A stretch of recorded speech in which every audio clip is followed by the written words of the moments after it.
What's going on, guys? Arya here. Today, we're going to be talking about the War of Spanish Secession from 1701 to 1714. On another note, I'm sorry I've low-key been on the lack as of recently. I have a lot of things I have to do. I'm a very, very busy individual, as some of my viewers may know. However, to begin, so how one dead king managed to set Europe on fire. So if the 30 Years' War, which is going to be a big, big video I'm going to make in the next month, was Europe's giant religious cage match, then the War of Spanish Secession was Europe's inheritance lawsuit, but with guns. So the war had kings dying without heirs, obviously, the War of Secession. Bourbon princes ultimately leading to the House of Bourbon still being the royal family of Spain as of today.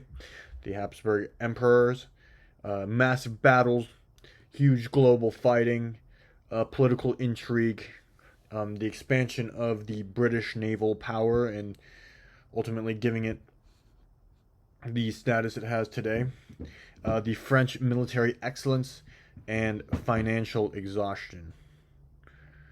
So, and it all happened because one very important person failed to produce a child. So the basic question is, who gets Spain? And then now everybody wants Spain. So the story begins with Charles II of Spain. Unfortunately for Charles, history remembers him as less as a king and more as a medical cautionary tale. The Spanish Habsburgs had spent generations marrying relatives. That was their goal. The family began looking less like a family tree and more like a ladder. So Charles suffered from numerous physical health problems, and most importantly, he had no heir. He had no children. So this was a problem because Spain wasn't just Spain.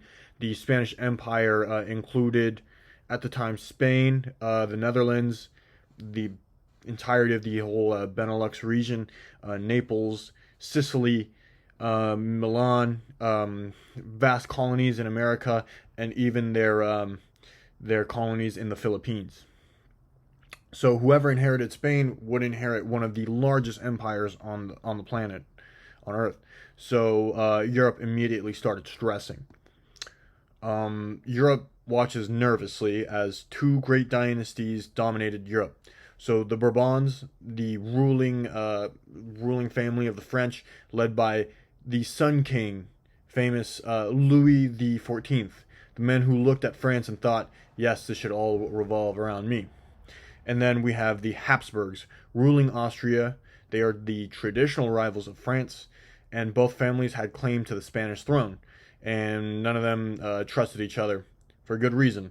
If France or Austria gained the entire Spanish Empire, the balance of power would essentially collapse. And European diplomacy was basically built on preventing anyone from becoming too powerful. So, by 1700, Charles II dies.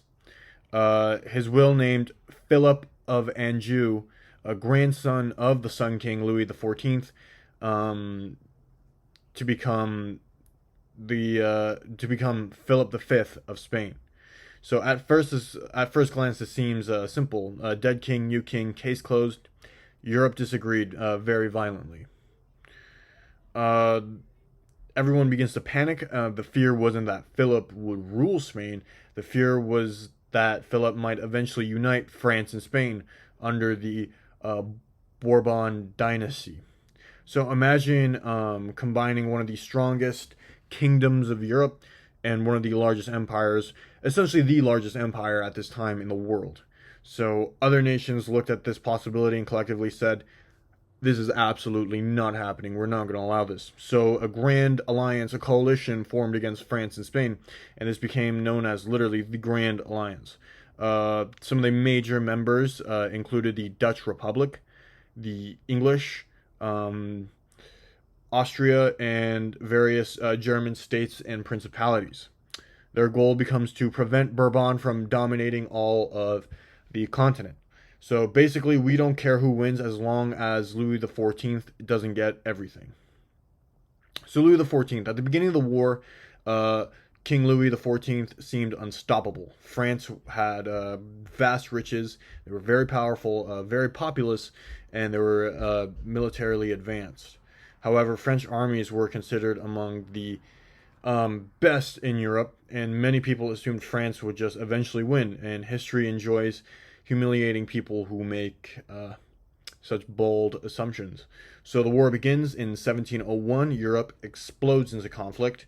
The fighting eventually spreads across Spain, Italy, Germany, the Low Countries, North America, and the Caribbean. So this isn't just a European war, it's also one of the first truly global conflicts, like we will see 50 years later with the 7 Years' War. So the colonies got dragged into the family argument too. So enter the Duke of Marlborough. This is one of history's greatest generals, John Churchill. Yes, and he is an ancestor of the famous Winston Churchill, Prime Minister of the United Kingdom. So Marlborough, the Duke possessed strategic brilliance, diplomatic skill, and operational flexibility. So unfortunately for France, he was fighting against them. Now Austria has its own military genius. Prince Eugene of Savoy, one of the greatest commanders in European history. So together, Marlborough and Eugene become the military equivalent of a superhero team-up. So France was about to have a very bad decade. The Battle of Blenheim, 1704, one of the most important battles in European history. So the French and the Bavarians threatened Vienna. So if Vienna fell, that would lead to the collapse of Austria, the collapse of the Grand Empire, and ultimately leading Louis XIV to dominate the continent. So instead Duke of Marlborough launched a brilliant campaign, and the French suffered a devastating defeat. So the result was France's aura was just shattered. So Europe realized, wait, they can actually lose. So Marlborough wasn't finished. At Ramillies, 1706, French forces were again defeated. The Allies rapidly overran much of the Spanish Netherlands, and France suddenly found itself on the defensive, so not a position Louis XIV enjoyed. Turin, 1706, so meanwhile, Prince Eugene won a major victory at Turin. This effectively drove French forces out of much of northern Italy. So another front collapses, another French setback, and the Sun King was having a very cloudy year. And then came Oudenarde in 1708, another Allied victory, and at this point, French commanders probably dreaded seeing Duke Marlborough's name appear on the maps. So now we arrive at one of the bloodiest battles of the age. Malplaquet, 1709. The Allies technically won, even though they suffered enormous casualties and thousands upon thousands died. The victory was so costly that many observers wondered, if this is winning, what does losing look like? So it was an early example of a Pyrrhic victory. So Spain becomes a civil war, so the conflict wasn't simply a foreign invasion, and Spain itself became divided. So some regions supported Philip V, the Bourbon candidate, while others supported Archduke Charles, the Habsburg candidate, the Habsburg pretender to the throne. So the war became partly a Spanish civil war, so different regions backed different visions of Spain's future. So now the twist that nobody expected. So history pulled off one of its favorite tricks. In 1711, Archduke Charles inherited the Austrian throne and became Emperor Charles VI. Suddenly, the Allies have a problem. Remember why they started the war? To prevent one dynasty from becoming too powerful. Now their own candidate might inherit Austria, the Holy Roman Empire, and Spain. So the response is basically, hold on, this isn't what we meant. So Britain changes its mind, so Britain began rethinking the entire war. British leaders were asking, why are we spending fortunes and losing soldiers to stop one giant empire if we're about to create another giant empire? A fair question. Peace negotiations accelerated, and France survived. So this is one of the most remarkable parts of the war. So France suffered defeats, economic hardship, famine, financial strain, and it never collapsed. So Louis XIV endures. The Bourbon state is held together, and a lesser kingdom might have broken, but France did not. The Treaty of Utrecht, 1713. So finally, peace arrives, and the most important settlement, the Treaty of Utrecht. The agreement reshapes Europe. So Philip keeps Spain. Philip V remained the king of Spain. However, France and Spain could never unite under one crown, and that was a very crucial compromise. And over here, Britain wins big. Britain emerges as one of the war's biggest winners. They gain Gibraltar, which they hold on to till today, Minorca, and valuable trading rights. So Gibraltar alone would become one of the most strategically important positions in the war, and Britain looked at its gains and quietly thought, this worked out nicely. And Austria also gains territory, so Austria acquires the Netherlands, Milan, Naples, and other possessions. The Habsburgs didn't get Spain, but they still got plenty. Spain changes forever. Spain survived, but the old Habsburg era has ended.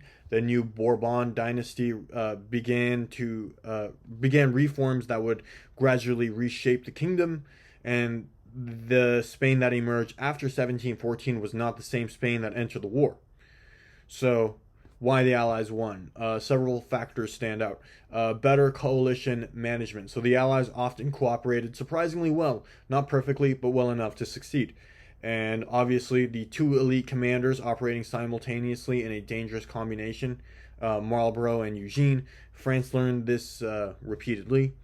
Economic strength. So Britain and the Dutch Republic possessed an enormous financial resources through their trade, and money wins wars more often than glory. And then there's the French overstretch. So France was powerful, but fighting much of Europe simultaneously is very difficult, even for the Sun King Louis XIV. The legacy of this is that the War of the Spanish Succession changed Europe. It ended fears of Bourbon supermonarchy, established Britain as a major global power, preserved the balance of power system, reshaped Spain, strengthened Austria, and demonstrated the importance of coalition warfare. Many historians see it as one of the first modern great power wars. So the irony behind the whole war is that after 13 years of warfare, hundreds of thousands of deaths, financial ruin, and battles across multiple continents, the man whose inheritance started the entire conflict, Philip V, remained the King of Spain. The Allies spent years fighting to stop Philip from ruling all of Charles II's inheritance. In the end, Philip ruled Spain anyway. The real victory wasn't removing him, it was preventing the creation of a giant Franco-Spanish superstate. In other words, Europe spent 13 years fighting not over who would win, but over how much the winner would be allowed to win. And that, in many ways, become the defining principle of 18th century diplomacy. Nobody gets everything, everybody gets something, and everyone complains about the treaty afterwards.